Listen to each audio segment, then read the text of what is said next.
Hi, I'm Shannon Goblin from AgSolutions Australia, and in 2017 we held an equine nutrition seminar with the keynote speaker being Dr. Nerida Richards from FeedXL. The following video features Nerida discussing tying up in horses. So the next type of tying up is called Polysaccharide Storage Myopathy, which is also a horribly long name. We abbreviate this one to PSSM. And this is the one that we'll most commonly see in warm bloods, draft breeds, quarter horses, Arabians, standard breds. I see this one outside of the racing game. I see this one a lot more than what we see RER. And the way it happens is they consume high starch or high sugar feeds. So starch gets chopped up into glucose and absorbed from the small intestine. And then these horses have acute insulin sensitivity. So you know when I was talking before about insulin resistance and the pancreas having to release massive amounts of insulin, and the insulin like having to yell going, wake up, there's too much glucose! In these PSSM horses, it's like the insulin goes, hey, there's too much glucose. And the muscle cells and suck too much in, and they get too much glycogen. So once the muscle cells suck the glucose in, it actually rebuilds it back into something like this, but within a muscle it's not called starch anymore, it's called glycogen. So they actually get this abnormally high accumulation of glycogen in the muscles, and then that damages the muscles. And we don't know how or why yet, but we know that it does.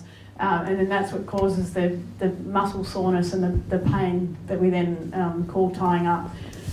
So subclinical PSSM is really common, and they simply result in a horse feeling stiff or lazy when ridden. So often when I have to work with a dressage horse, large, warm blood, really good doer, so a really typical heavy warm blood horse that just doesn't need a lot of feed, but lazy.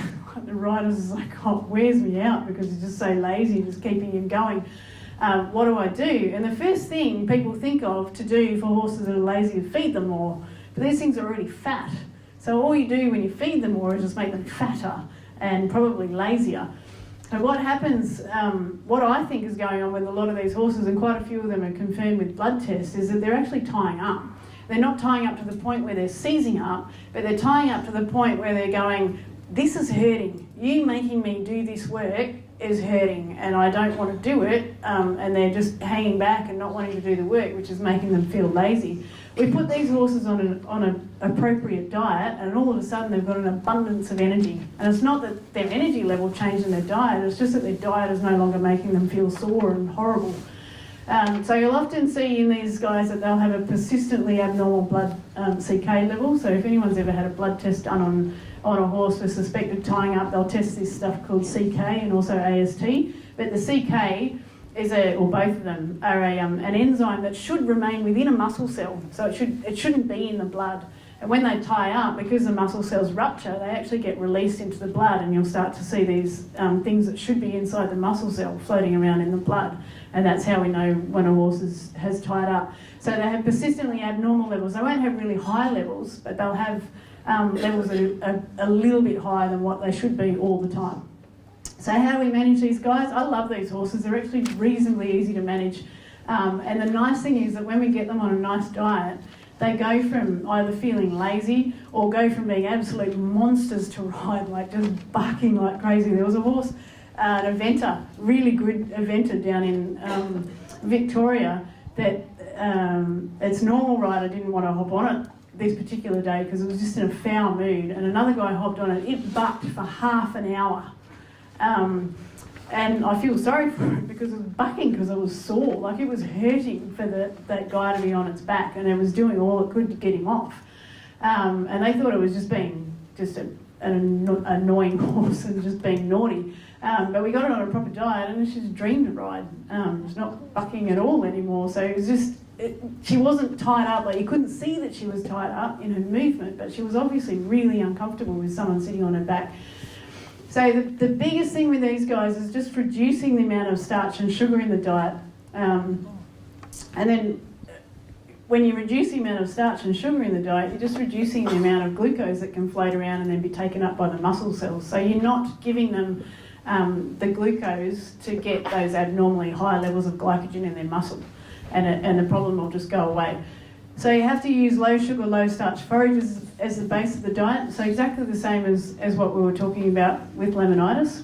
Don't feed any cereal grain or grain byproduct. So everything like wheat, oats, barley, corn, rice, sorghum, triticale, rye, and then byproducts like pollen bran, any pollen bran, are all off the menu. You can use additional oil and high energy fibres to add calories to the diet when needed. So some things are written about PSSM saying if you add oil to the diet, it'll help with PSSM. But if you've got a fat, waddling warm blood, don't go adding heaps of oil to the diet because it'll just make it fatter, and it's probably not going to help with PSSM as much as taking starch and sugar out is going to. Again, make sure your vitamin and mineral requirements are met, so exactly the same as RER. And I've read in textbooks saying horses with PSSM will never return to a normal level of work. It's rubbish.